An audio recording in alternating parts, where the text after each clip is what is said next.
सेव्यमान पावनाङ्घ्रि पङ्कजम् ज्ञानयज्ञसूत्रमिन्दुशेखरम् कृपाकरम् नारदादियोगि वृन्दवन्दितम् दिगम्बरम् काशिकापुरादिनाथ कालभैरवम् भजे।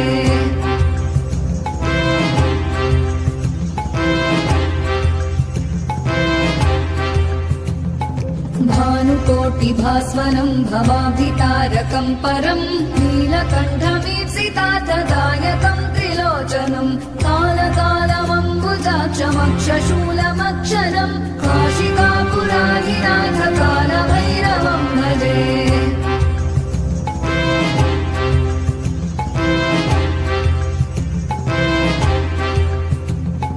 शूलटङ्कपाशदण्डपाणिमादिकारणम् श्यामकायमादिदेवम्